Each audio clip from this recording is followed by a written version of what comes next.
The prince challenged the maid to a race to mock her, but she rode like an Amazon. Before we begin this beautiful period romance story, tell me in the comments where you're listening from. I love knowing where you're joining me from. The South Terrace drowsed under spring light, the kind that softened marble and turned every leaf a different green. Fountains whispered beyond the orangery. Laughter rose in tidy bursts from the lawn, that precise gilded kind of laughter people acquire when they know they are being watched. After the formal luncheon, the court spilled out to idle, to be seen idling. The prince tried to idle with them. He could not. The day itched. He had thrown fencing gear aside only an hour earlier. The quickness of the blade still simmered in his wrist. Attention drifted along his shoulders like warm rain. He smiled. He let it slip off. He smiled again. Nothing bit. On the lower path, a groom led out a chestnut hunter to stretch the animal's legs. The prince watched its ears flick toward a stable boy, watched the boy murmur something, and saw the groom's grin flash at the insolence. That was something. Insolence always roused the court. "Sport," he said, easy and dry, to no one in particular, and everyone at once. "We need a bit of air." Heads turned. The master of the horse, neat as a pin in his livery, stepped forward at once. He bowed a fraction, measuring the mood the way a man measures a horse's balance before asking for more pace. "Your Highness has but to command."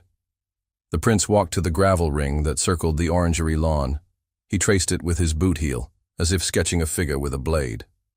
A course, a straight to that urn, a tight curve round the yew arbor, back along the balustrade. A return worth watching. A ripple of interest. The court rearranged itself without being told. Fans opening, gentlemen strolling with practiced indifference toward the edge of the gravel, ladies lifting their hems. The master of the horse signaled. 2 grooms trotted out the chestnut hunter and a tall dapple-gray mare used for morning exercise. The mare blew softly, eyes like river stones, and tossed her head toward the stable boy who had the leading rein. The boy, brimming with the day's small courage, said too much aloud. "Even a maid could sit her, she's that sweet," he said, and then checked himself, too late. It ran like lightning through dry grass. The prince turned his head slowly, smiling as if he had not heard, which showed everyone that he had. In 3 steps, the joke that would have died in the dust was transformed into something with teeth. He glanced across the terrace to the line of servants in the shade.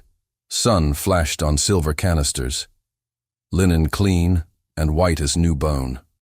One face held stillness instead of slack compliance, and because she did not drop her eyes at the speed of habit, his attention caught. "You!" he called, pointing with the lift of his chin rather than a finger. The sort of command that feels like an invitation until it lands. "Come have your bit of air." A murmur, not about the maid, about him, the way he had said it. He heard it and let it lie. The master of the horse cleared his throat with authority. "Your Highness, the physician should speak." The court physician, summoned by a look and a nod, came forward at once, pale wig, steady mouth. "If there is to be speed, let it be tempered. The stones at the corner of the yew are loose. I require prudence." "I always obey physicians," the prince said, which was true in public and almost true in private. He gestured. "Mark it, then." The senior equerry moved, efficient and silent. He set a stake at the first straight, another by the final balustrade, and tied a length of blue silk ribbon between them. He tested the tension and adjusted the angle so that a nose could break it without pulling the stake from the soil. The ribbon quivered in the light breeze, a thin vein above the gravel. The prince's chestnut shook as the groom mounted. He checked the saddle himself, not because he distrusted anyone, but because 100 eyes asked him to be perfect. He placed his boot in the stirrup and swung up as if gravity had made a private arrangement with his body. The horse gathered under him and settled with the comfort of old habit. The maid stepped from the shade then, through the quiet hole the crowd made inside itself. She wasn't shunted forward. She didn't hurry. She was young, but not so young that the court could decide she did not know better. He felt a notch of surprise, the pure sort that slides cleanly into the chest. It annoyed him that it pleased him. He had expected a tremble, a giggle, a glance at her fellows for permission. He saw none of that. He saw the particular care with which she looked at the mare's shoulders, a care that would be invisible to most eyes, and the way her mouth set when she chose to accept. "Your Highness," the master of the horse said, low, "safety requires—" "Yes, yes," the prince answered. He did not look away from the maid. "Tell her." "She will not take the mare beyond her ability," the master of the horse said, directing the words to the girl and the court alike. "Any unsafe conduct, and I call the race. We obey the physician's caution. Slow at the U. To finish, break the ribbon. Not before. Are we understood?" The maid nodded once. It was not servile. It was compact. The master of the horse lifted his brows, then turned to check the mare's tack. He tightened the girth a hole, tested the bit, laid his hand flat on the mare's neck. The mare sighed. "Name?" the prince asked, because the court wanted the sound of it to hold on to. "Eleanor," she answered, meeting his gaze briefly, and then looking to the horse again. He let the name roll a moment, like testing the weight of a coin. "Good. Eleanor rides." He moved the hunter to the start. Silence thickened in all the right places. He felt the animal's muscles under his knee, alive, ready. He let his hands chat to the horse through the reins, a conversation of pressure and yield the court could not read. He only half looked at the maid again, yet he saw everything. The way she put her foot to the stirrup, not flat and timid but with the ball of her foot. The way she placed her thigh into the saddle with no clatter or scramble. The way her hands took the reins without gripping. That was not luck. That was practice done out of sight. "Bold," someone said softly. It irked him that he could not tell who. The physician lifted a hand. "Temper," he warned, to no one in particular, to fate. The equerry raised his arm. The blue ribbon trembled in a small gust. The prince felt the court's breath hitch and knew, with a clean clarity that always steadied him, that there would be a story before supper. The equerry's arm dropped. The hunter sprang, as he knew he would. The first stride ate the gravel, the second set the rhythm, the third gave him ground. The laughter turned into shouts as the chestnut shot true down the straight.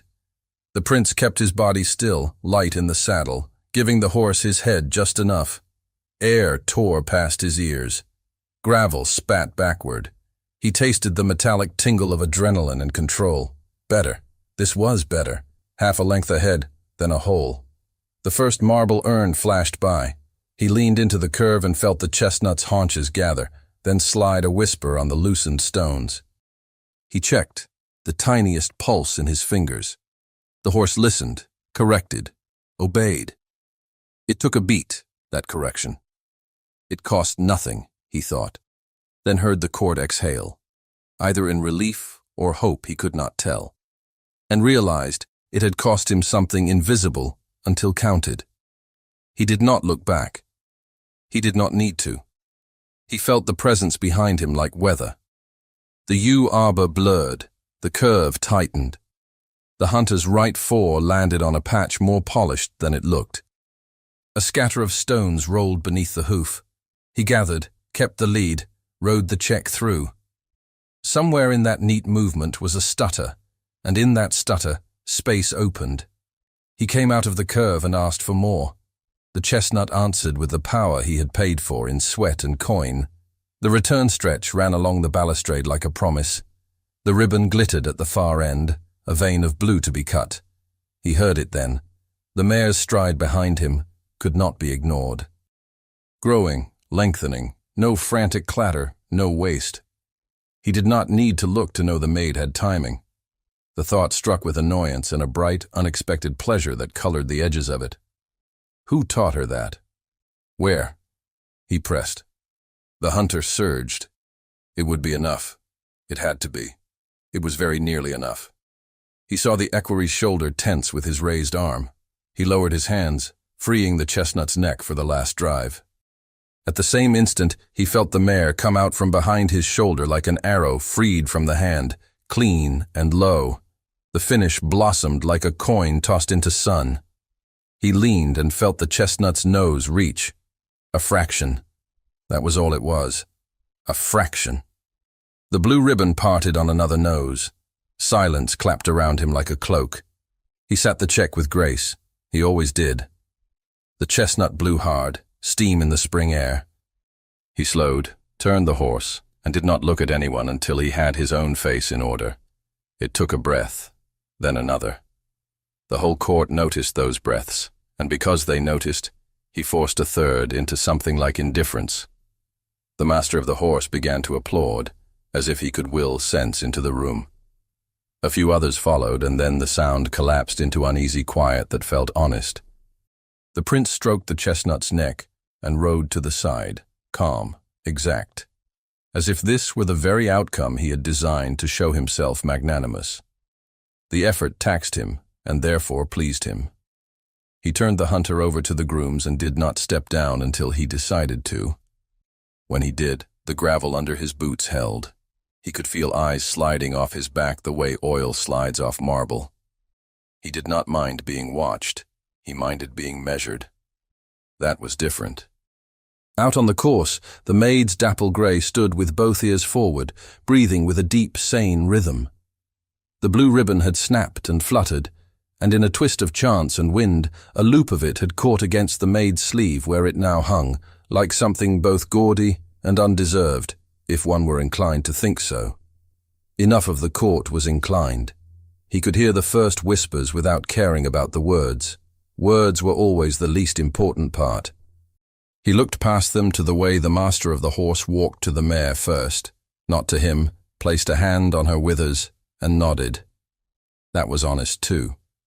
The prince lifted his chin to call for decorum and saw, at the edge of the shifting semicircle that had been the audience, Lady Selwyn watching with an expression she kept for cards and tragedies. He almost smiled, then decided not to. He watched as the grooms brought his horse away by the lower path, watched the master of the horse turn the maid's mare toward the cool-down, saw the maid swing a leg over and drop to the gravel with a neatness that did not belong to pure happenstance. Let them whisper, he told himself. Whispering would do what he needed. It would tighten. It would make the room smaller and clearer. The room was already smaller. He walked toward the lower end of the balustrade, toward the knot where the path narrowed and people had to decide if they wanted to meet him or not. He did not decide yet what he wanted from the maid beyond the vagueness of attention. That could be decided in a breath later. The wind shifted, bringing the orangery sweetness and the cool tang of horses. He breathed both. He did not look back at the blue ribbon, which in any case was not all that had shifted the day. He knew, with the certainty people deny until it is too late to deny it, that nothing purely pleasant would come of this hour. The mare's skin twitched beneath the groom's hand.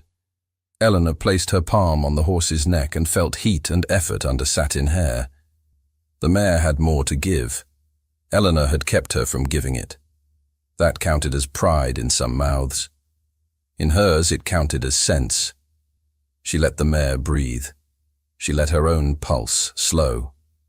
Only then did she notice the weight at her throat was wrong. Her fingers went to her kerchief. Thread. Warm skin. Nothing else. The breath she had just taken dissolved into two smaller ones. She kept her face still because stillness was what the palace respected in servants. She looked down at the gravel where hoof and boot had churned it, and saw nothing. The moment threaded past. The grooms began to lead the horses away by the lower path at the master of the horse's order, and she walked with them 3 steps, then stopped. "I'll walk the mare myself," she said, quiet, even.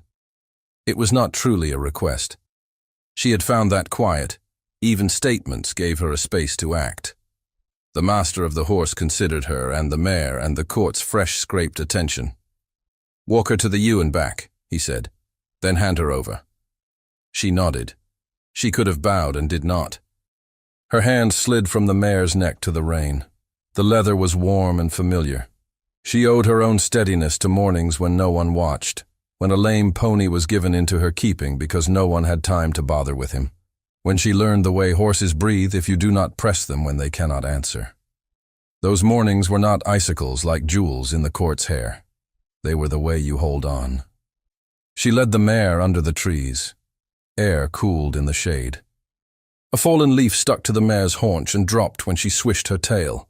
Eleanor followed the shape of memory back to the finish. The equerry had reset the blue stake in its hole. A curl of ribbon lay torn on the gravel, bright as a bruise. She left it. She searched with her eyes rather than her hands, knowing that kneeling on the court's path would make her a picture for someone else's telling. She did not see the locket. She saw the place where it should have fallen. She felt the chain against her skin, the tiny strain where the clasp had caught and then not. She felt the lack like a missing tooth she could not keep her tongue from finding. She led the mare to the ewe and back, the rhythm of hoofs over small stones a count she could bear, and then turned to the master of the horse. "Sir," she began. "Hand her over," he said, kind enough for a man who knew everyone was watching. He did not need her name. He had it. She smoothed the rein into the groom's hand, fingers lingering for a half breath on the mare's soft lips. The mare nudged. A blessing. Eleanor stepped back. The master of the horse nodded to her, quick, almost invisible, and someone might have mistaken it for nothing. It warmed her anyway.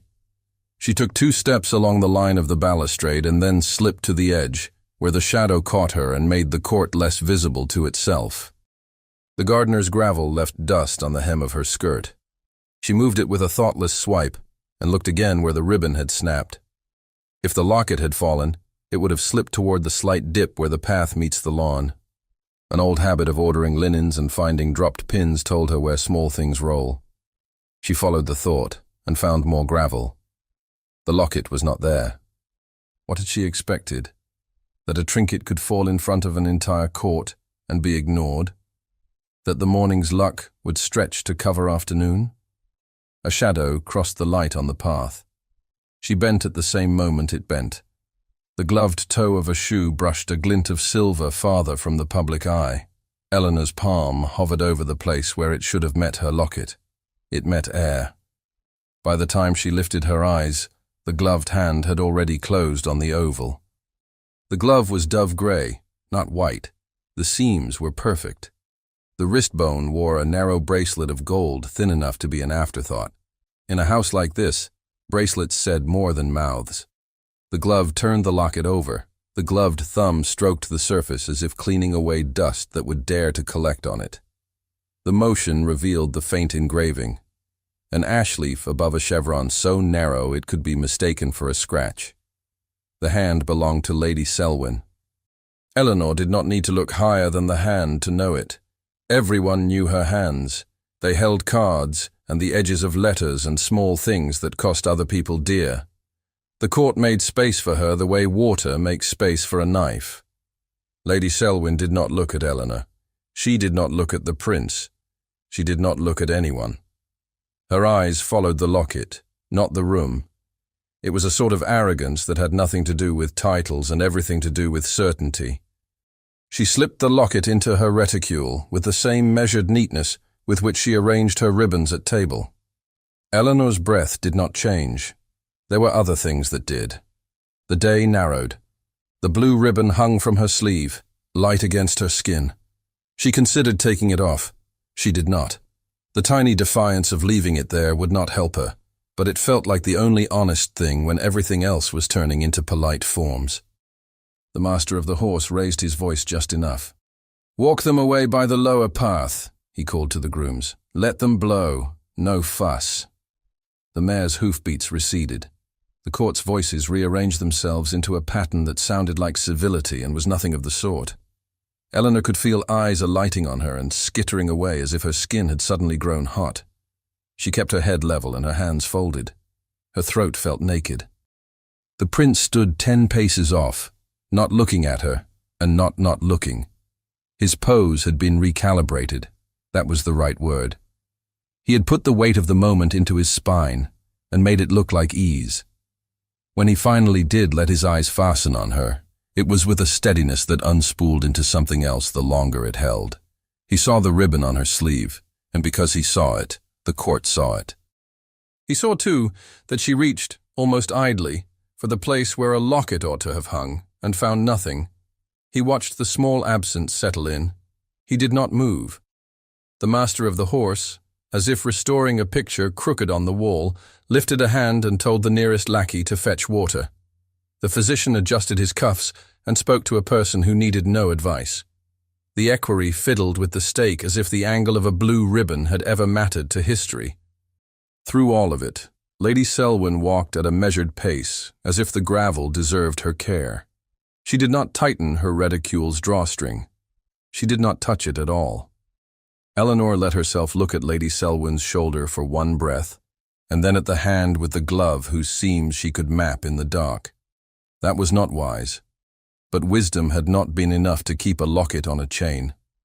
She took a step toward the place where she could have met Lady Selwyn's gaze and then, remembering what rooms do to people like her when they do not take care, bent instead to retrieve the scrap of ribbon on the ground.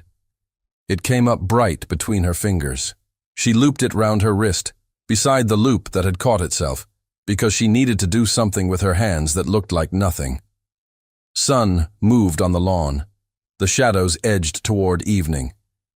The court began to disperse in pairs and trios that would arrange their talk to suit their supper.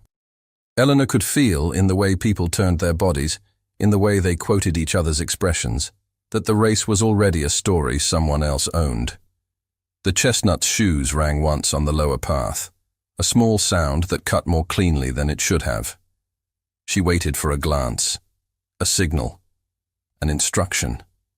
The master of the horse gave her none and all mercy at once by saying nothing more. The prince, whose eyes had paused on her and then resumed their life as instruments of rule, pivoted as if to leave, then did not. Lady Selwyn paused long enough at the yews shade to examine the tip of her glove for dust that was not there. Eleanor's chain lay cool against her skin, empty, precise, accusing. Around her, the air felt newly scarce. The court loved scarcity. It made everything taste more expensive. She did not know how to leave. She did not know how to stay. She did what people like her have always done when those who own the room change the rules mid-breath. She made herself small in all the ways that mattered to the room, and large in all the ways that mattered to herself, and she waited for the moment to declare itself. The prince drew a breath that changed nothing and everything at once. Lady Selwyn turned toward the colonnade with Eleanor's locket hidden in her reticule, and the wide, amused day abruptly became a narrow, dangerous night.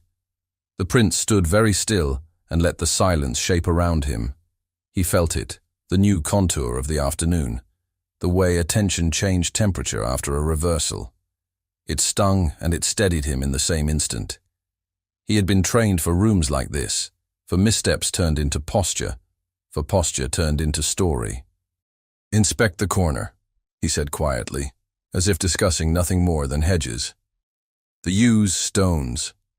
They'll say the path was at fault." The master of the horse inclined his head. "At once, Your Highness." Two grooms jogged to the turn and scuffed their boots into the loosened gravel, then knelt to lift a handful and let it pour through their fingers. The act was theater for the physician, for the equerry, for the glances that needed a direction. It was also proper care of the course, which mattered to the master of the horse no matter who watched. The physician drifted near, measured concern shaped like an apology. "Fortunate, the check you took." "I am always fortunate," the prince said, without looking at the man. "It is half my occupation." The equerry returned the blue ribbon to its place with a new knot. The end fluttered as if it had opinions. The prince's eyes went there and then away toward the colonnade, where servants arranged themselves into usefulness and invisibility. He saw the maid step aside, saw her fingers find the hollow at her throat, saw them close on air.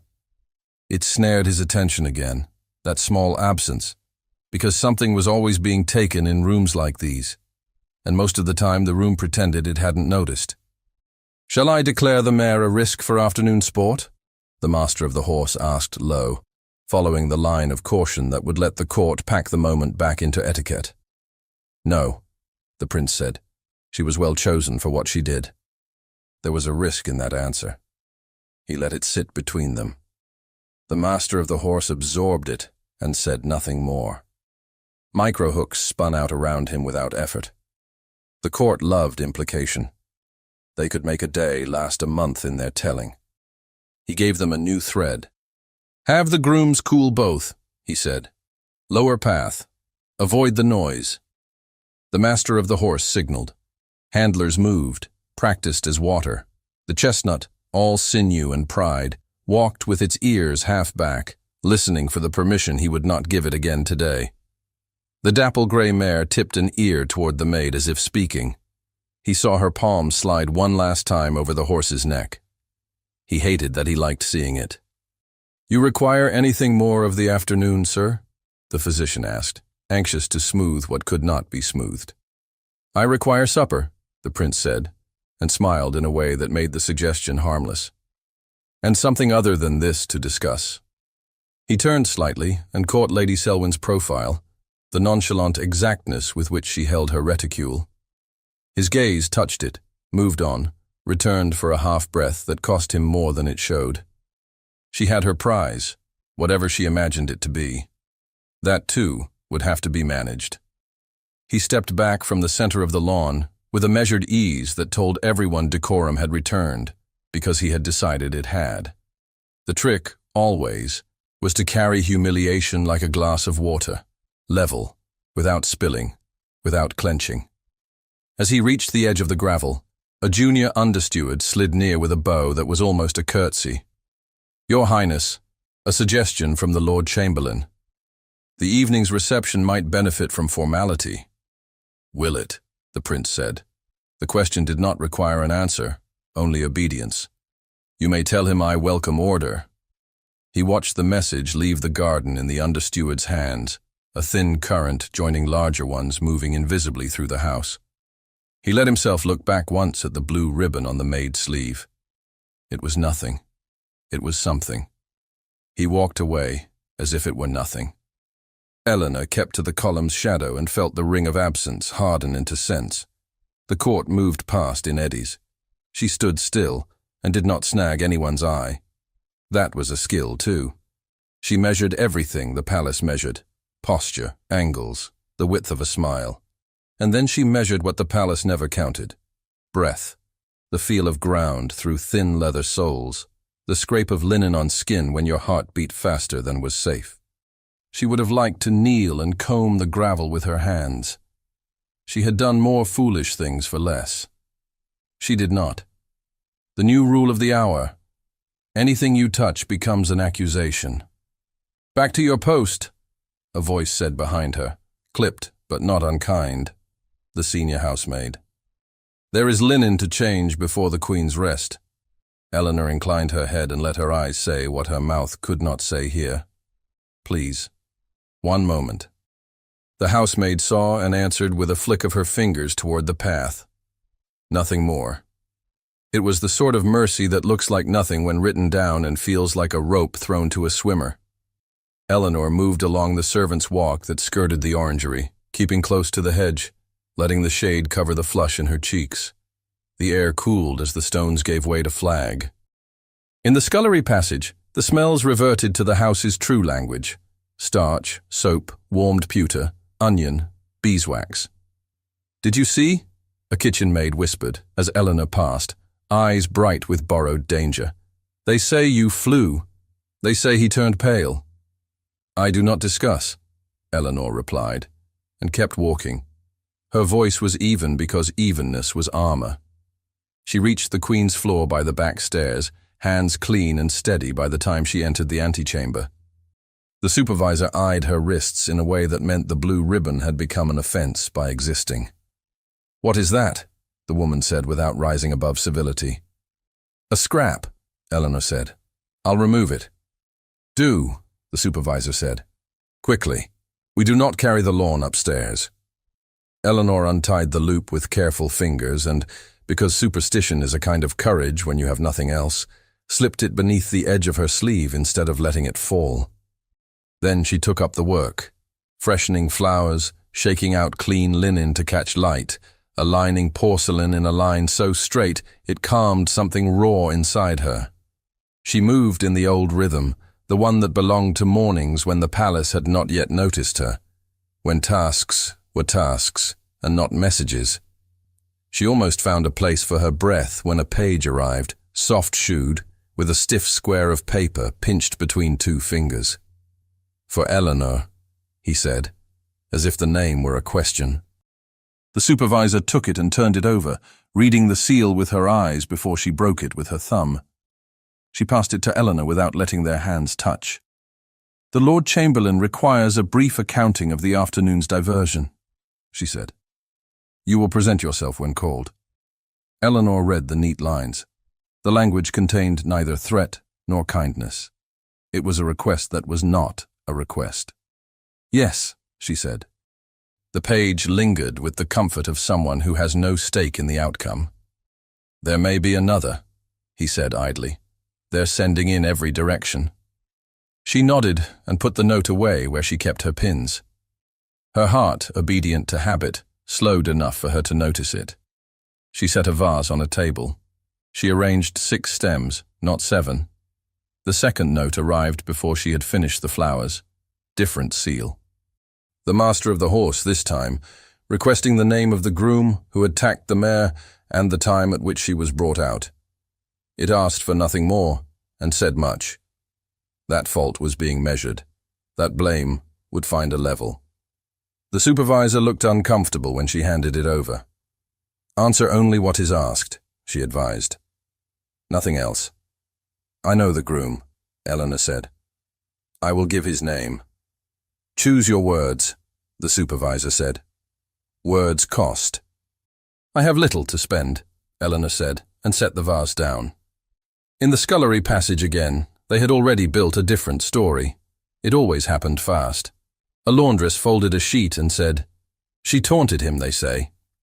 A footman polishing a candlestick said, "He planned it to be generous at the end." A housemaid younger than Eleanor said nothing and watched her as if watching were work. Eleanor delivered her answers where she was told to deliver them, aligned her face to the style of the house, and tried once more to count the breaths that made up an hour. It could have unspooled into evening like any other. It did not.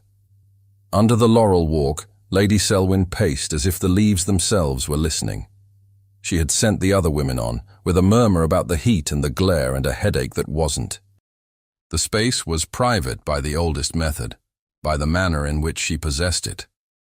The clerk the Lord Chamberlain used for errands came to her at once, hat in hand, back at the angle acquired by men who spend their lives at the edges of rooms. He was one of those agreeable creatures who knew where paper lived and how to coax it into speech. "You will do something useful," Lady Selwyn said. She did not waste his time with prefaces.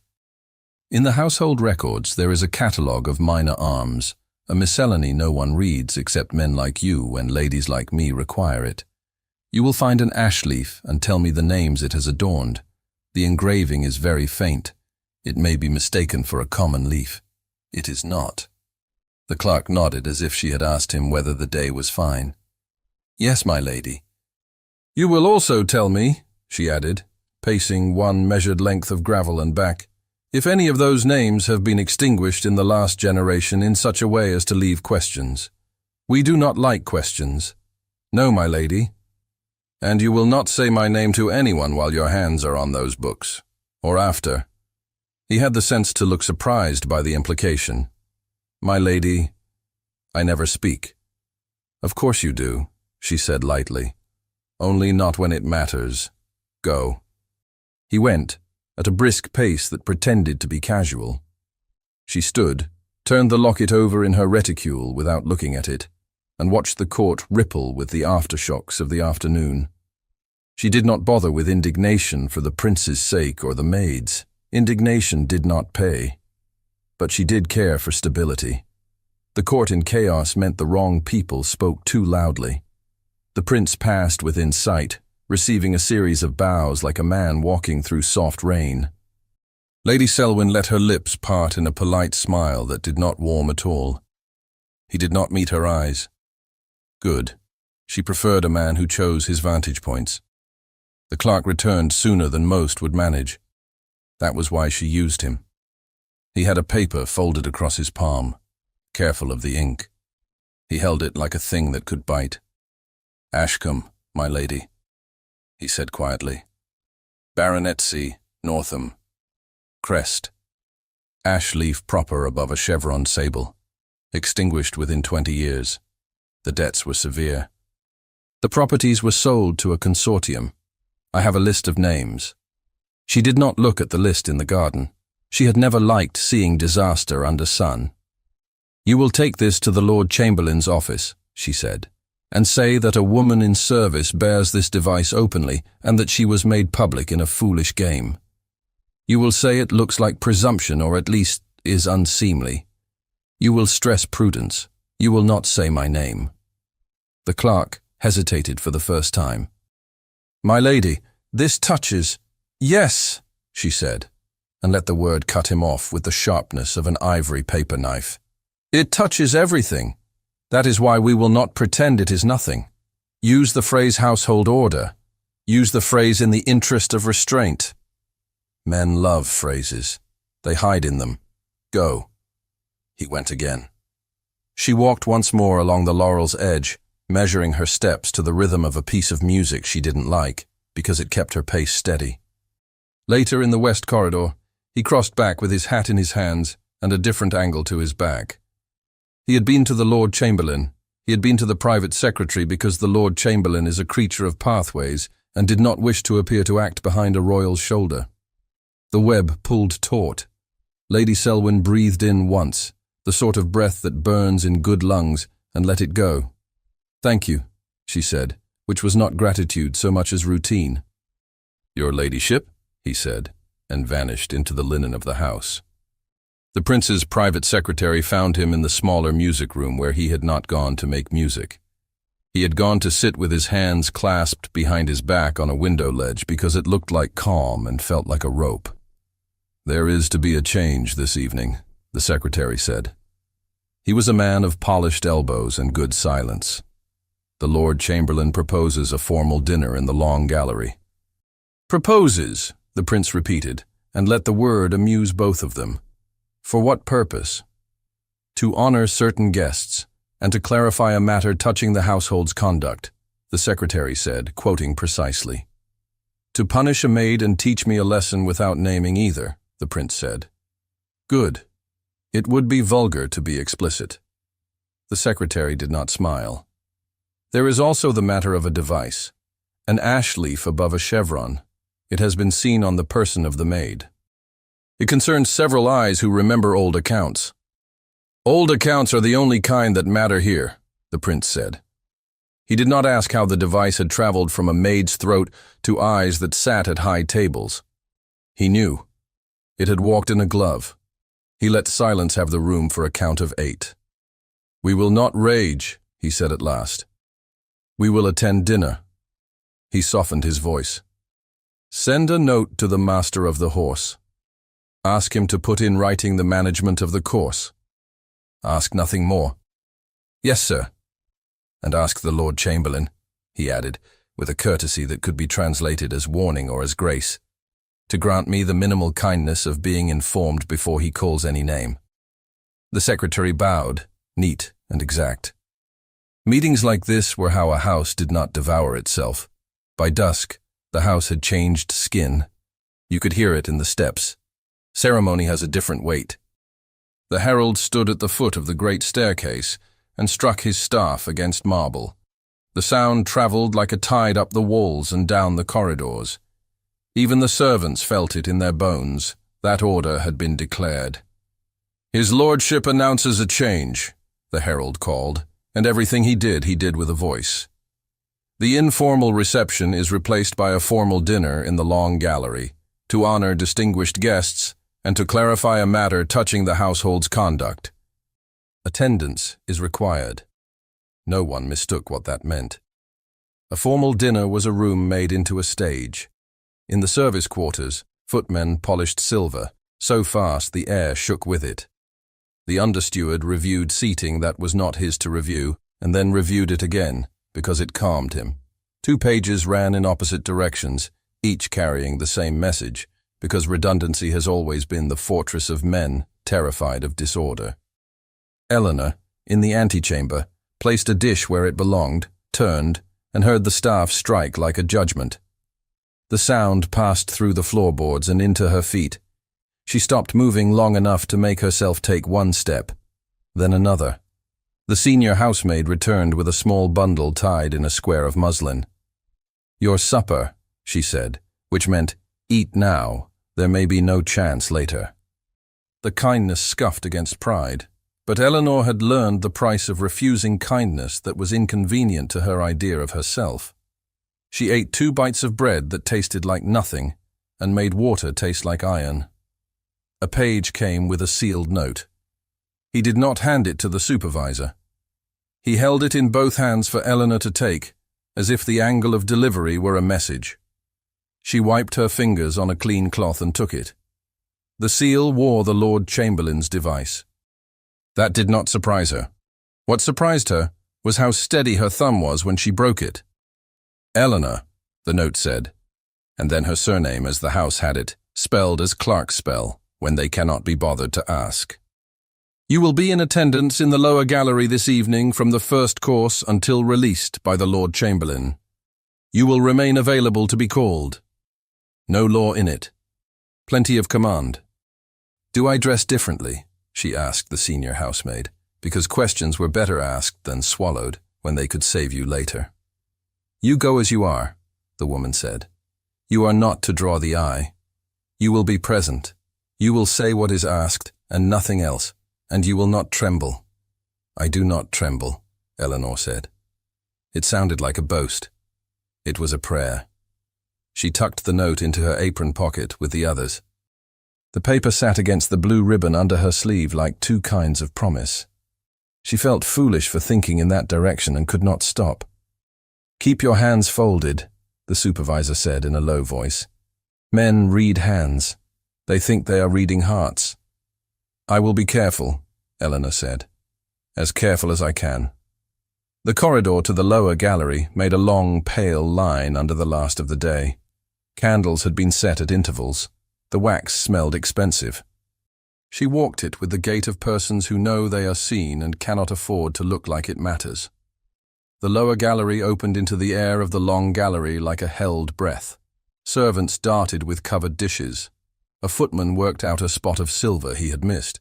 The master of the horse crossed at the far end and did not see her, or pretended not to, which was also a kindness. The Lord Chamberlain's clerk stood with a small book and an expression that told her he knew everyone's name and would use it. "Here," he said, placing her in a dark alcove that was not entirely inside and not entirely out. "You will remain within sight." She stood where the clerk had placed her and did not touch the wall with her shoulder for support, because someone would read that as weakness or insolence or anything at all except fatigue. From where she stood she could smell the wax and the starch and the first course turning in its steam, and beneath that the older smells of wood and rivalry. The high windows caught the last blue of evening. She watched it recede a fraction and understood what that meant, that events would now unroll at the pace of candles and appetite. A last page arrived, breathless with importance, and pressed a small square into her palm. She did not mistake this one. The seal was heavier, the script finer. It told her nothing she did not already know, except in the way a blow feels different when it is named. She lifted the seal to the candlelight and understood with a cold, steady certainty that she would be named before the court tonight. Candles lit the long gallery like a constellation by decree. Polished parquet mirrored flame. Portraits of hunts and treaties gazed down with the same measured indifference they had offered to every scandal for a century. The hum before a formal dinner carried its own grammar. The light scrape of chairs, a note from the ensemble testing the air, the soft friction of silk deciding how to fold itself when history watched. Edward entered late enough to be remarked and early enough to be forgiven. He felt the eyes and let them find no handle. He inclined his head, where it would do the most good and the least damage. He took his place beneath a painting of a stag brought to bay by hounds, a composition in which triumph looked suspiciously like exhaustion. On his right, the heir spoke to a privy councillor about tariffs, as if tariffs could wash a day clean. Farther down, the Lord Chamberlain stood like geometry in human shape. Lady Selwyn, 2 places from the end, breathed as if the entire room were made for her ease. The Master of the Horse sat away from the main table, as custom required for officers when called to explain, his face set to the calm of a man ready to be thorough. Edward let his hands rest exactly as etiquette had taught him, fingers barely intertwined, wrists relaxed. Beyond the pillars that divided the long gallery from its lower companion, a dark alcove held a single figure. She did not move. He found her without meaning to. The tilt of the head he had seen under sun, the stillness that was not submission but balance. The blue ribbon on her wrist had the insolence of a bird that refuses to leave a tree when stones are thrown. A gong kissed the air. Conversation sank a measure. The first course made its procession, stealthy and inevitable, like time. He took a spoonful without tasting it, and set it down untouched. He listened for footsteps he had asked to hear. When they came, the measured approach of the Lord Chamberlain leaving ceremony for function, Edward felt the room contract around its skeleton. "My lords, ladies, and honored guests," the Lord Chamberlain said. His voice held that curious softness that makes people listen harder. "Before we proceed, a brief matter touching the conduct of the household requires remark." Forks stilled. Fans paused mid-sweep. In the lower gallery, Eleanor's profile scarcely turned. Edward let his features remain polite. His throat felt neither tight nor loose. He was not nervous. He knew exactly what he could not do, and exactly what he would do when he must. "This afternoon," the Lord Chamberlain continued, "a diversion on the South Terrace was improvised in which a race was run on gravel not designed for such exertion. It took the form of amusement. It touched on the dignity of this house. To preserve order, we will account for it briefly." He gestured. A corridor in the air opened. The Master of the Horse rose and inclined his head toward the room, then toward Edward. The movement said, "I will be accurate. I will not be your defense. I will not be your accuser. Your office," the Lord Chamberlain said, "oversaw the animals." "Yes, my lord," the Master of the Horse replied. 2 mounts were led out for exercise appropriate to the hour.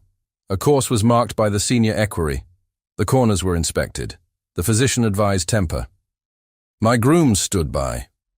At no time were orders given that contravened safety. The mare selected for the servant to sit was of mild disposition and sound feet. When the course proved loose at the U corner, I made note for the future. His diction made even stones sound reasonable.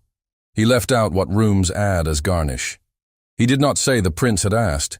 He did not say he had hesitated. He did not say a blue ribbon had become an instrument of fate. "The physician," the Lord Chamberlain said, glancing toward the pale wig and steady mouth. "The check was skillful," the physician admitted, "fortunate that it was taken." The Lord Chamberlain let that settle without asking whose skill had mattered more. "The servant," he said, and allowed the word to rest where a name might have been. "The servant will attend," he announced. Edward watched Eleanor step from shadow into visibility with no drama at all. Her footfall made less sound than the shifting of a lace cuff at the far end of the table. She stopped where she had been told to stop, not quite at center, precisely at the edge of sight. The placement was its own sentence. It said, "Useful to see, improper to elevate."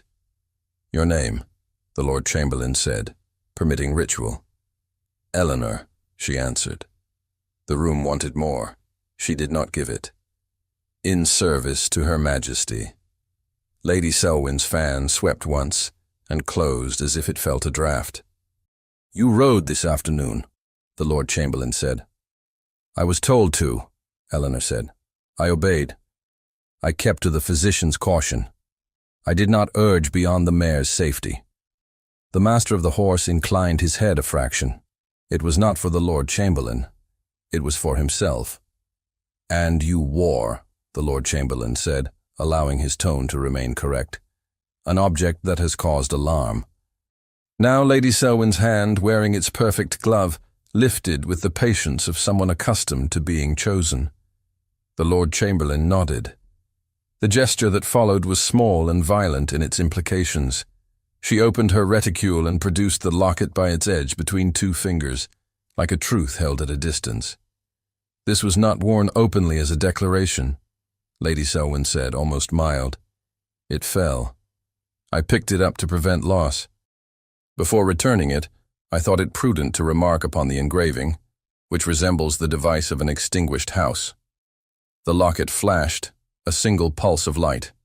It drew eyes as surely as any jewel ever worn in that room. Edward felt the pull and resented it. "Describe the device," the Lord Chamberlain instructed, still scrupulous. "An ash leaf above a narrow chevron," Lady Selwyn replied. "Common enough if one is careless, not common if one keeps one's books." A privy councillor shifted, the movement of a man recognizing a ledger line in a human shape. "Ashcombe," he murmured to no one. "Northam." The word did not travel far. It didn't need to. It had done its work where it landed.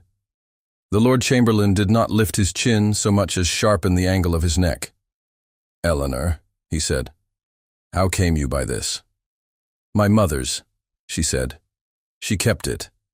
She told me to wear it under my kerchief for remembrance. It was not for display. It came free during the ride." "You are certain," the Lord Chamberlain said, "that you did not intend to show it?" "Certain," she said, steady. "Who was your mother?" the councillor asked, curiosity wrapped in caution. "A companion in a house near Northam," Eleanor said.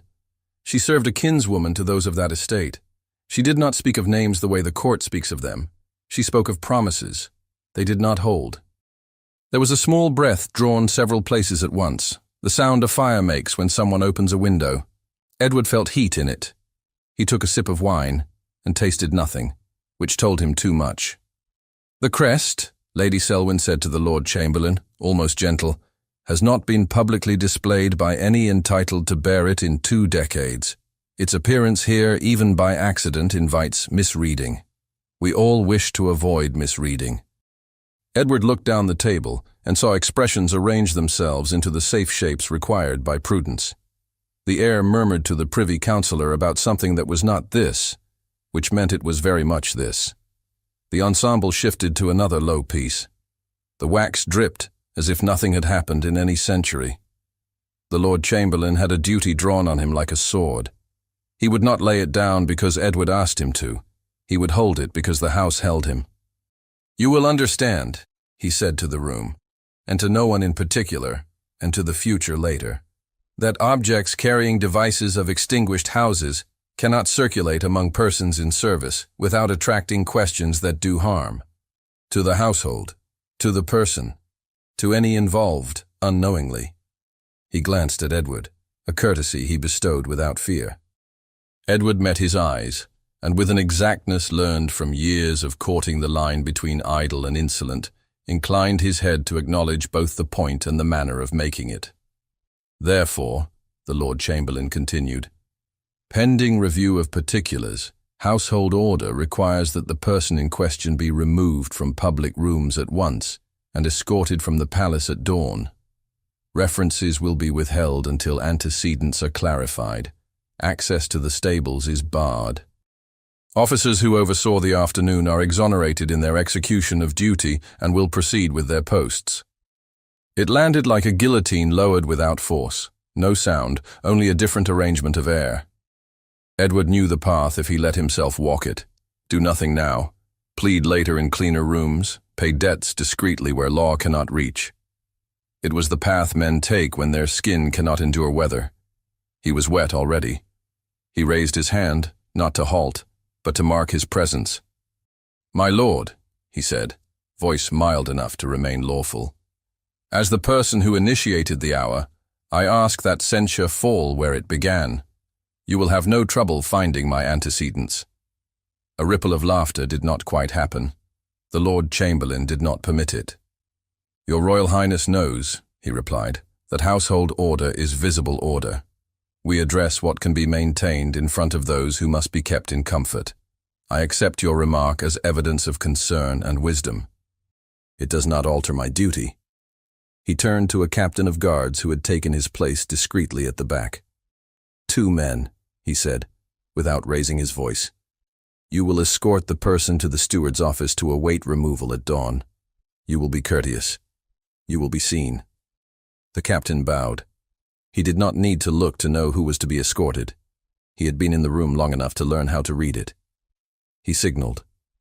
2 guards moved from the periphery with a kind of careful quiet that announces itself more loudly than boots ever can. Eleanor felt them approach before she saw them. The air around her thinned. She fixed her eyes at a point between 2 candle flames and let the world blur into 2 small suns. She had stood for long hours without moving when the Queen slept, and her breath threatened to disturb Lace. She could do it now, for 10 heartbeats, for 12. She did not reach for her throat because reaching would look like pleading. She kept her hands folded as she had been advised, the blue ribbon undercover against her wrist like a temper she would not show. Eleanor, the Lord Chamberlain said, not unkindly, and the tone of it nearly undid her. You will walk with these gentlemen to the steward's antechamber. You will remain there until summoned. You will be given water. You will be left in peace. Do I go alone? She asked, because the thing that keeps you whole is to choose words when you have no choices. You go with them, he said. No one else. She nodded. She looked down the length of the table once. Not to ask, not to search. To place this room in her mind where it belonged, as a place that turned like a lock around a key she did not possess. She did not expect to find the prince's eyes and found them anyway. The look lasted less than a second, and said things neither could afford to say under ceiling and paint. The first guard touched her elbow. It was meant as permission to be guided. It felt like the beginning of a story she did not want told about her.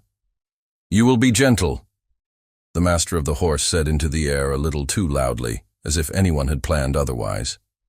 She has done nothing violent. The guard took his hand away and gestured instead. Eleanor stepped where he indicated, because men with instructions always prefer it when the floor cooperates. The ensemble found a hesitant cadence. A fork touched porcelain and made a single, ringing sound that declared how hard someone had tried to leave no mark. The portrait of the stag looked down upon them all as if congratulating the hounds. Lady Selwyn closed her fan and placed it delicately at the edge of her plate, as if she had just remembered a second course she did not care to eat. The Lord Chamberlain folded his hands and rescued the room with a sentence that restored appetite. Let us not be colder than the dishes. Eleanor took 1 step into the path the guards made. 1 step carried her out of the alcove's shelter and into the full burn of attention the room had, until then, rationed. She did not stumble. She did not look at anyone. She looked straight ahead, toward a door she had rubbed with beeswax on mornings when no one named her. A chain of breaths drew together like a rope. Edward heard them and felt his own align to theirs and refused to match their pace. Good. Defiance that made no noise was often the only kind allowed. She took a second step. The guard stretched out his hand again, meaning to guide, not to grip. Her sleeve brushed his fingers. The ribbon under it whispered against skin. Edward's chair scraped an inch as he rose without the Lord Chamberlain's leave. Edward rose, and the scrape of his chair cut the music in half. He did not raise his voice. He did not need to. He placed his hand lightly on the back of the chair, as if to keep it from wandering. My lord, he said to the Lord Chamberlain, and let the courtesy lead. For the household's face, allow me to remedy my own indiscretion by seeing to the order of what follows. A moment's pause will prevent talk from outrunning reason. Talk already outran everything in this house. He felt it like weather. He saw the Lord Chamberlain weigh the appeal to order against the insult of interruption. It was a narrow balance, but the path through it had been marked by generations of men who preferred dignity to quarrel. You may proceed a little way, the Lord Chamberlain said at last, each word measured. Visible decorum will be maintained. Edward inclined his head. He had not been granted power. He had been given room to remove the splinters he had driven into the floor. He took it. He looked to the captain of guards. You will escort the servant not to the steward's office directly, but to the antechamber adjoining it. She will be kept there, with water, under watch. You will do nothing that resembles display. The captain bowed, relieved to be told precisely how to be humane. The guards loosened their stance, stepped back a half-pace, and waited for Eleanor to move by her own will. Edward turned his head to the master of the horse, who had not sat. I require your written account of the course and the mare's condition. Send it to the octagon at once.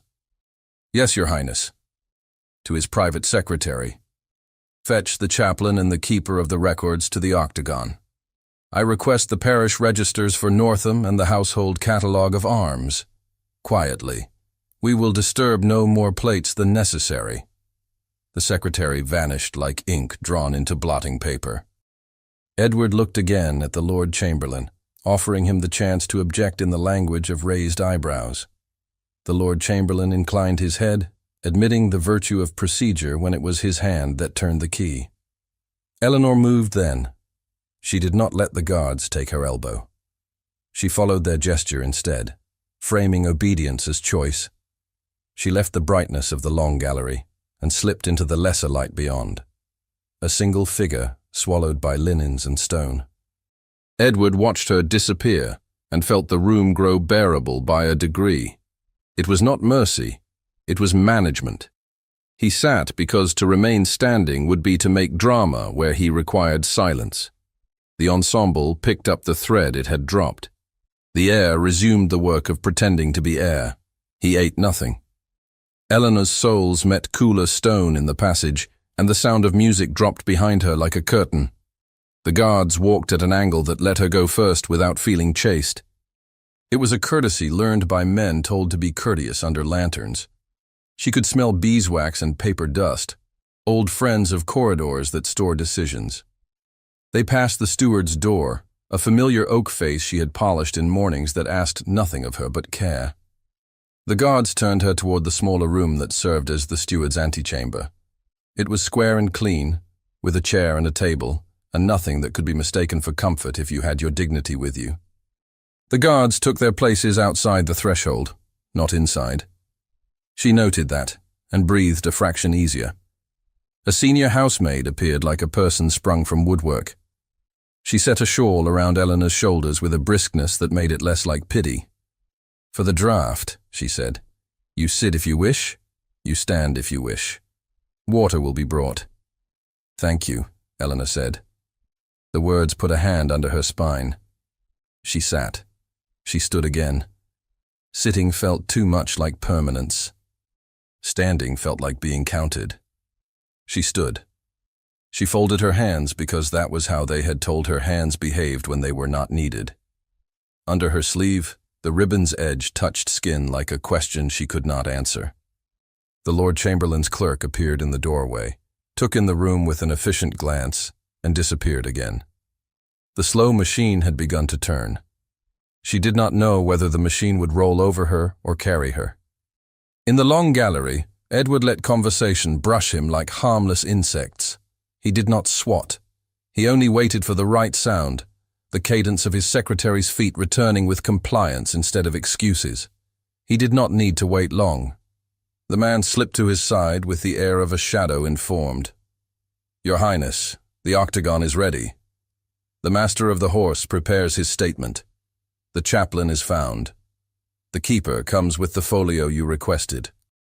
Good, Edward said aloud, for the Lord Chamberlain to hear. To the room at large he said, Forgive me a brief absence. I will return before the second course. Order requires my attendance elsewhere. He left his chair as if rising were nothing more than muscle and habit. The heir's eyes tracked him, narrowed a degree, and returned to tariffs. Lady Selwyn followed him with the casual interest of a person tracing the path of a fly that might land in her wine. He did not give her the satisfaction of looking back. The octagon room took air differently than the galleries. Sound lifted and came back to the ear a moment later. It was a place designed for intersections, of people, of decisions, of light touching 8 planes of wall. The guards outside the antechamber straightened when he approached. He acknowledged them and stepped into the square where Eleanor waited. For a brief second, her eyes met his. Neither gave way. He saw the shawl at her shoulders, the damp mark left by a water glass on the table, the absence at her throat like a space in a sentence. He wanted to apologize and had nothing the language of this house would accept as apology. "You will remain here," he said, voice controlled and plain. "No one will make a spectacle of you. Officials will come. They will ask. They will record. You will answer what is necessary and not one syllable more." "Yes, Your Highness," she said, the formality anchoring her to a floor that felt lately like water. He turned away before kindness could be mistaken for possession. The master of the horse stepped into the octagon with papers in his hand and the comfort of a man doing his work well. "I have written the sequence," he said. "Horses, course, caution. I add here, at the end, that the locket came free after the finish. It did not hang openly before. The mare was steady. The rider obeyed me." "Sign it," Edward said. The master of the horse signed with the economical flourish of a man who has spent his life writing names that attach themselves to 100 small verdicts. "It will stand," he said. "It will," Edward agreed. The chaplain arrived next, his breath even, his eyes busy with memory. He carried a small satchel, which in any other corridor might have held religious comfort, but which here contained knowledge men prefer to count as secular until their blood requires otherwise. "Parish records for Northam will take time to retrieve in full," he said, "but I recall entries from years past. A child baptized in a cottage under the estate's care. The mother's name. A margin note altered in another hand later." "You are certain?" Edward asked, and then softened it. "Enough to say so without shame if it proves different when the book arrives." "I am certain enough to say I have seen erasure," the chaplain replied, "which is itself a kind of record." Edward nodded. "You will say this when asked, and not one word beyond." The keeper of the records followed with a leather folio hugged to his chest like a sleeping thing. He bowed, placed it on the cleared table, and opened it to a page he had marked with a loop of red string. "Baronetcy of Ashcombe," he said, making the name carry without effort. "Arms, ash leaf proper, chevron sable, extinguished. Debts settled by sale to a consortium. Entries marked, here, here, names of purchasers as trustees, connections to households still in service." "Readiness," Edward said, which was thanks-shaped for rooms like this. "You will confirm the device if it is presented."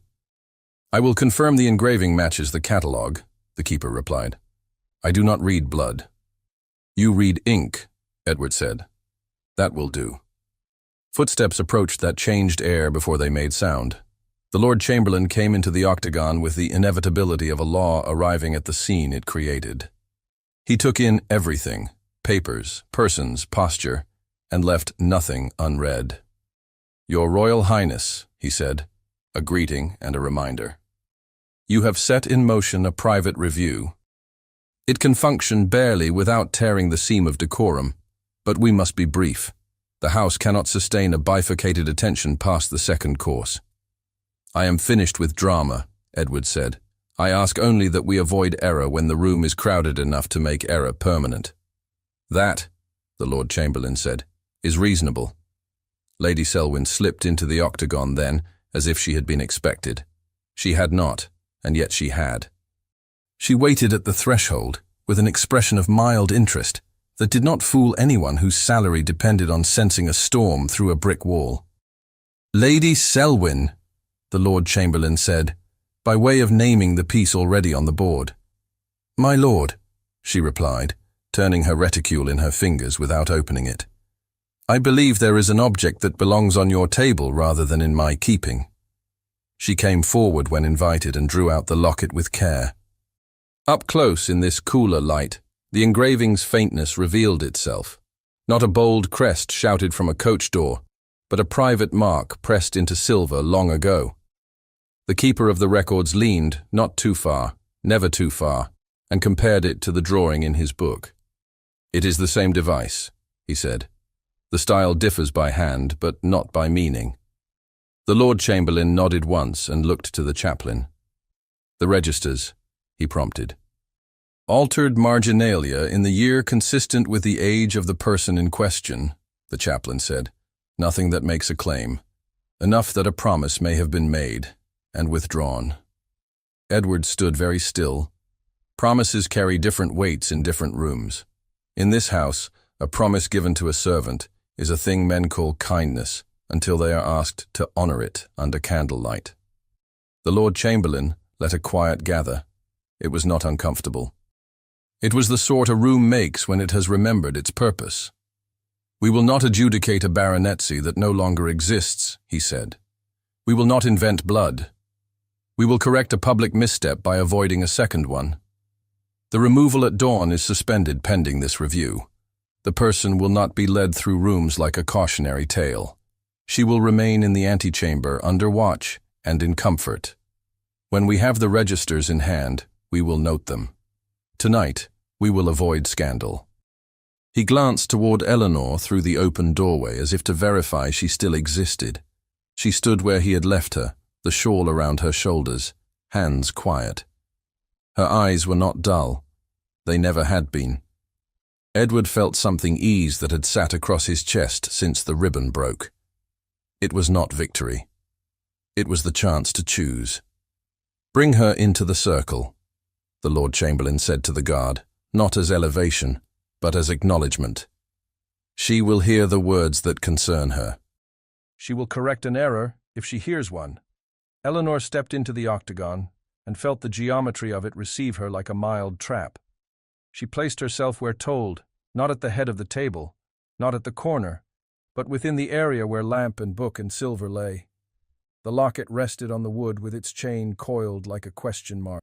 Beside it, the blue ribbon, placed there by a hand she had not seen, looked absurd and perfect, like a flower on a ledger. The master of the horse read his statement. He did not embellish. When he reached the line about the locket coming free after the finish, something in Eleanor's throat softened. The room believed him. The room always believed men who spoke about horses in a certain tone. The keeper of the records repeated his confirmation. The chaplain repeated his memory. Lady Selwyn, asked if she had anything further, said only, "The house is better when it watches itself," which could be read as penitence or pride depending on the ear. The Lord Chamberlain placed his hand flat on the table.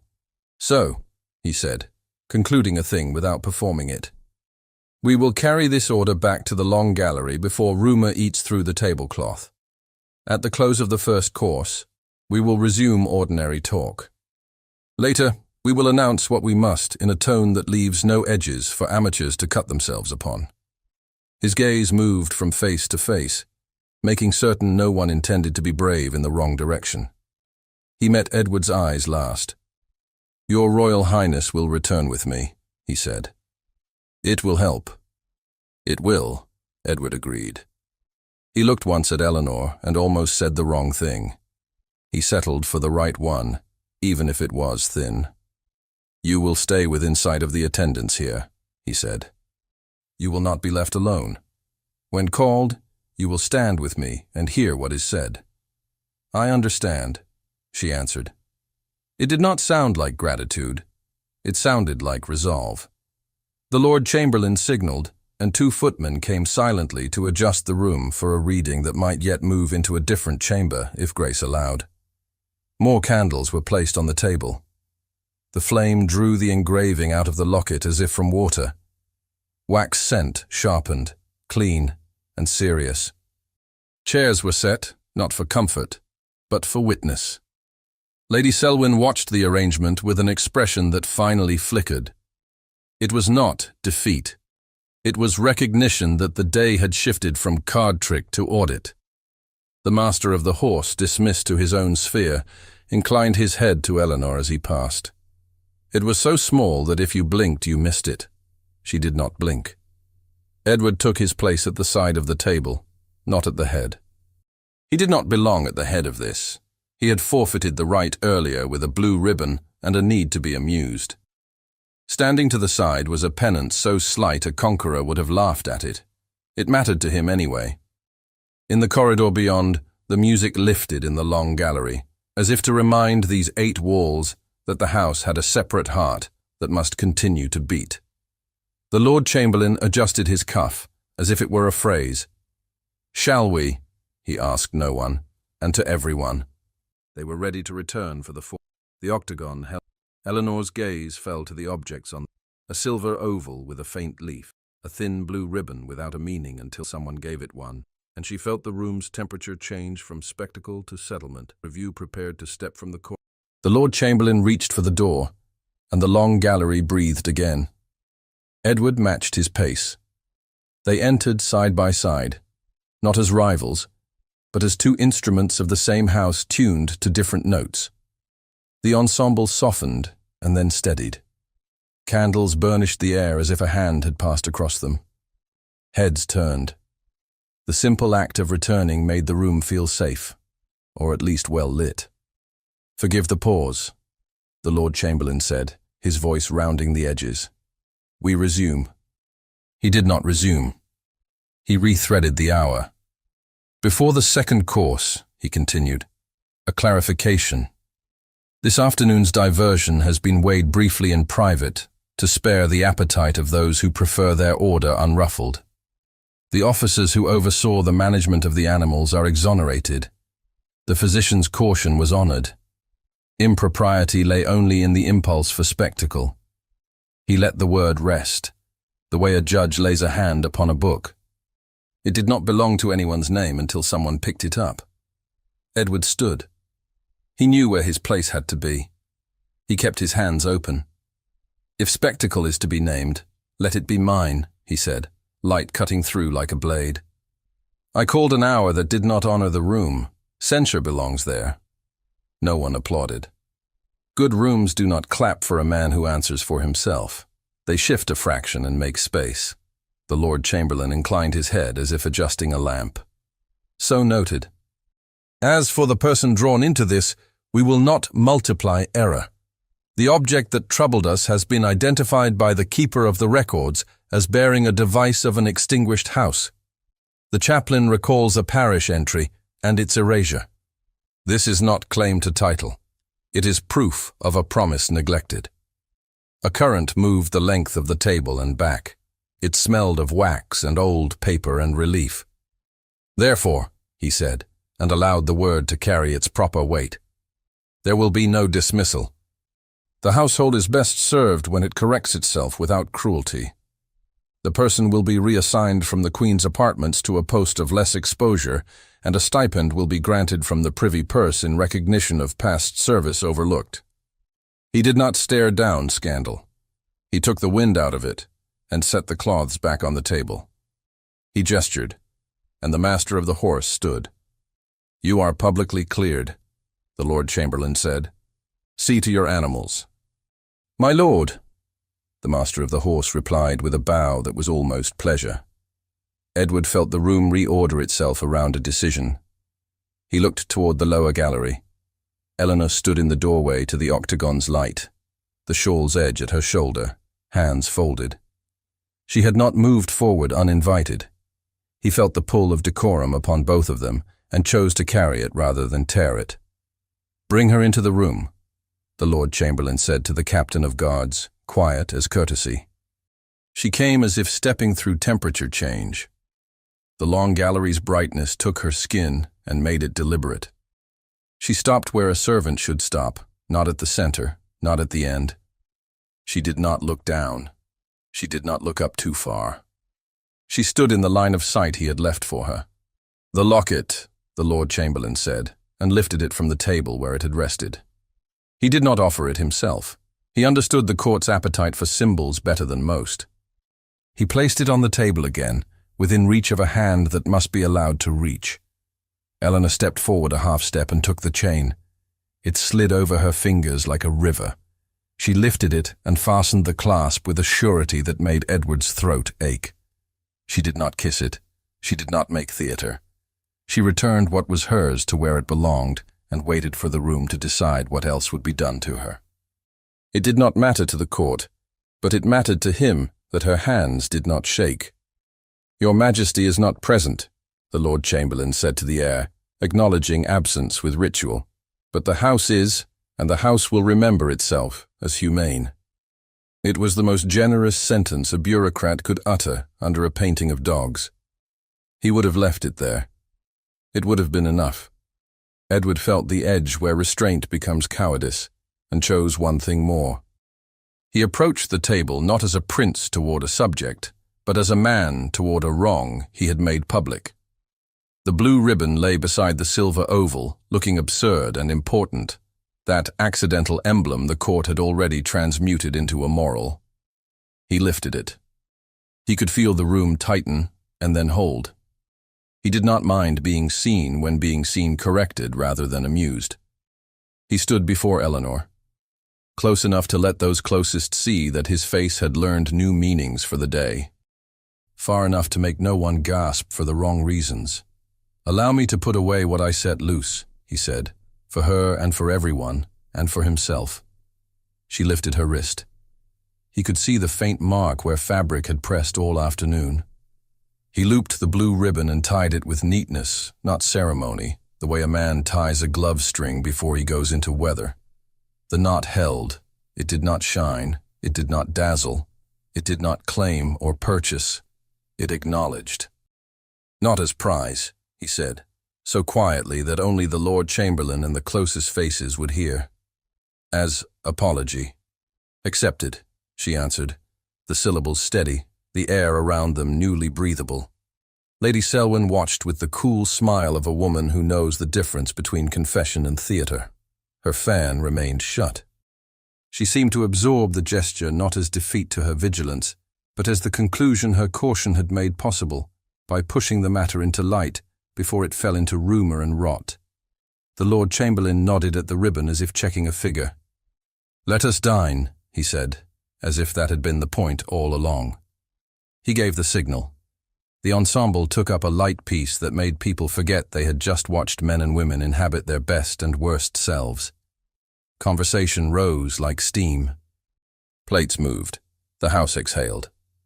Edward did not sit at once. He felt the minute in his bones, and would not make the mistake of leaving it while it still spoke. "Eleanor," he said, and made it sound like a name, not a station. "You will return to the antechamber until this course concludes. When we are finished with the room, we will finish with the matter." She bowed by a breath and withdrew, the ribbon bright against her sleeve, the silver at her throat a small, sensible weight. She passed Lady Selwyn. For the first time since the garden, their eyes met fully. Lady Selwyn inclined her head a quarter of an inch. It was something like respect. Eleanor stepped into the cooler corridor with a feeling that did not sort itself immediately. It was not triumph. It was not relief pure and simple. It was like stepping onto ground that held and not trusting it yet. The guards stood at their posts and did not pretend to hover. The shawl slid from her shoulders to the chair. She let it. She put one hand flat on the table and felt the grain, and for the first time since the equerry lowered his arm, she permitted herself a full breath. Footsteps passed. Voices filtered from the long gallery like the sea heard through shutters. She did not strain to catch words. She did not care what food had arrived or what anecdote the heir had chosen. She watched the candle burn in the octagon, and thought of mornings when light made things possible, and afternoons when it turned honesty into punishment. The chaplain, crossing with a sheaf of copied entries, paused and looked in. He held the papers like something heavier than they were. "You carry yourself well," he said gently. "I carry what I can," she answered. "Most people drop more," he replied, and went on. She smiled a little at the doorframe. It was a new thing, smiling at wood. It felt like starting over. In the long gallery, Edward allowed a plate to be set and a cup to be refilled. He paid the tax the room required, the exchange of remarks that mean nothing, and harvest something. He let the Privy Councillor repeat a phrase about prudence until it became harmless. He let the heir observe that the house had been spared a vulgarity. He let Lady Selwyn approach no more than courtesy demanded, and decline a syllable less. "You did not overdo it," she said, when they were near enough to make sense of each other without letting everyone read their lips. "There is hope." "You would have told me if I had," Edward said. "You always do." "I correct rooms," she said. "You corrected yourself. It looks better." He did not thank her. She did not require it. They let the conversation drift away like a boat cut from a line. The Lord Chamberlain lifted a hand. He had a talent for ending things as if they had ended themselves. "We are concluded," he said, bread undercutting decree. "Let the room enjoy its peace." Chairs eased back. The ensemble closed with a cadence that sounded like a door made tidy. The procession unwound without ceremony. People who had wondered whether they might have to care now knew they did not, and gratitude made them generous to themselves. Edward left the long gallery by the side passage and walked the corridor that had learned his steps. He did not hurry. He passed a window and let the cooling night brush his hand. He entered the octagon and found it strangely empty, the way a room empties when purpose has left it in good order. The guards nodded. He went into the antechamber. Eleanor stood at the table. She was not restless. She was simply not still. Her hands lay one upon the other, and the blue ribbon sat at her wrist like a small oath. The locket rested against her skin, its presence a new normal. She turned her head at his approach and did not pretend to be surprised. "It is done," he said, "in the sense the house uses the word." "It will tell itself differently in the kitchens," she said. "I can survive both versions." "I misread the day," he said. "I will not ask your forgiveness for that here." "It would be asking you to lend me virtue." "You can ask it of yourself," she replied. "More costly, more useful." He accepted the rebuke like water. He did not try to explain loneliness to a woman who lived in rooms built to ignore her.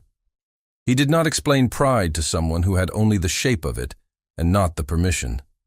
He kept to what could fit between them without breaking either. "You will be reassigned," he said. "It will be duller and safer. You will hate the dullness." "I will hate that word." "Safety keeps people alive," she said.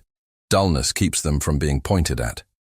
If I offer anything beyond what has been said, I purchase you," he said, flat with truth. "You purchase yourself," she said. "If you use the power to move this without moving yourself." He looked at the ribbon. He had tied hundreds of knots in his life. On reins, on sashes, on the strings of packeted letters sent into clouds of diplomatic language. He had never tied one that made his hands feel honest. This one did. "I do not mind being watched," he said softly. "I mind wasting it." "You can use it for something other than your hunger," she said. "I can," he said, "if you would let me try." The guards could not hear the shape of the sentences. They heard low voices and the evenness of the tone, and looked away with the tact of men who must stand in doorways all their lives. "Tonight," Eleanor said, "you have done what could be done without turning me into a rumor. Tomorrow, I will carry water differently, but I will still carry it. That is enough for a night." "And after?" he asked. She considered the word. It had gotten her into trouble before. She took it up anyway, because one must rehearse the future, or it does not arrive. "After," she said, "you will pass me in a corridor and choose not to look through me." "I have never been able to," he said. "Then choose to look as if it costs you," she said, and he understood that she wanted dignity, not display. "I will," he said. The Lord Chamberlain appeared at the doorway, not intruding, not private, simply present. He had the expression of a man whose day had fallen back within the fences he had set for it. "We are concluded," he told the room, using the sentence that calms servants and princes alike. "The person may return to quarters. She will be summoned tomorrow as required." "Thank you," Edward said, and meant it. He looked at Eleanor. When you are sent for, I will be the one who sends. She nodded, the movement small and decisive. She did not call him anything. He did not require a word. They left the antechamber in a quiet trio, then separated without choreography. The Lord Chamberlain returned to his numbers. The guards returned to their posts. Edward stepped through the colonnade and into the night unescorted. He did not need to be guarded from the air. The gardens received him as if nothing had happened there. The path along the balustrade still held the memory of hooves in the faint, battered edge of gravel. The yew arbor smelled of green shadow. He walked with the slower stride of a man who has run and chosen to stop. The stars laid needles into the sky. He felt the night come up from the ground rather than down from above. Footsteps sounded on the flag behind him, small and even. He did not turn. He could feel a person choose the same route for their breath. Eleanor stepped into the strip of moonlight that cut the colonnade. She had not planned to walk here. Her feet had planned it. The air was different beyond candlelight. It made sense of things better. He faced her only when she was near enough to make it a risk, and then only by degrees, as if turning too quickly might make everything scatter. Not too near, not too far. The law between them lay there, warm as a stove, hard as iron. "Thank you," he said, the polite version of something rawer. "For riding well. For standing." "You gave me a course," she said, and let the gift of that sentence be felt. "I rode it." "Tomorrow will be slower," he said. "Better," she said. Wind moved the orange leaves in their glass house. The mare would be in her stall, clean, breathing. The stable lamps threw a sweet light when the doors were open. He could see it without looking.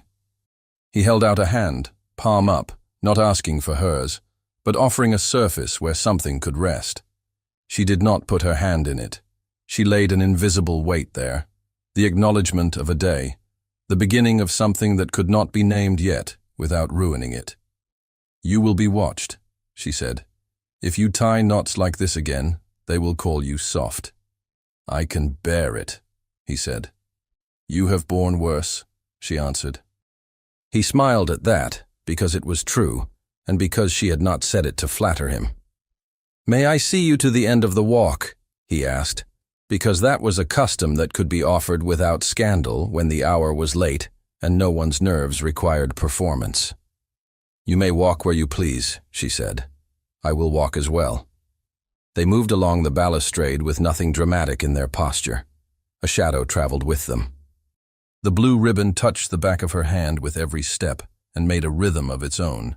The locket sat at her throat, cool, then warm. At the corner where the stones had loosened, he slowed. He bent and pressed his fingertips into the gravel and felt how easily it had betrayed him for boasting. He straightened and wiped the dust on his glove, and did not mind the mark it left, because marks are sometimes the only way to remember a lesson. "You will keep the ribbon," he said. "Yes," she said. "I will carry it where people can see and not understand." "And the locket," he said. "That is mine," she replied, "whether anyone understands or not." He looked at her then with a steadiness that should have felt rude, and did not. "You are not a lesson," he said. "You are a person who rides well." "And stands well," she said. "And stands well," he agreed. They reached the end of the balustrade. There was nowhere else to go without choosing to be foolish. He stopped. She stopped. He wanted to bow, and did not, because bowing would be a small theater for the hedges. He inclined his head, because courtesy is sometimes simply exactness. She touched the ribbon, not as a coquette, but as a woman cataloguing what she had.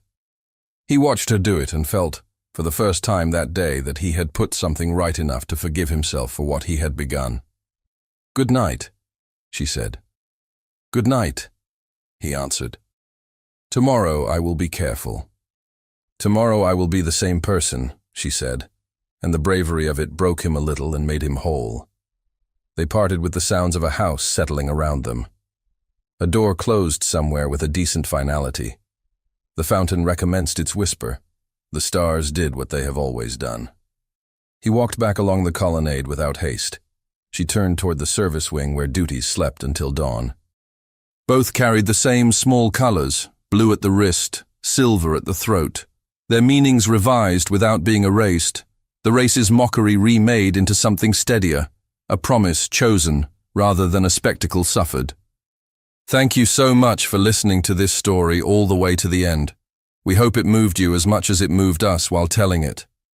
We'd love to hear your thoughts. Leave us a comment telling us where you're listening from and what you liked the most. Rate this story from 0 to 10. What score would you give it? If you enjoyed this story, don't forget to subscribe to the channel and leave a like as a show of support. That really motivates us to keep creating and sharing more stories full of emotion and life lessons. And before we go, we want to remind you that an exciting and heartwarming story recommendation will appear on the final screen. If you'd like to enjoy it, just click on the video. Thank you once again for being here, and we'll see you in the next story.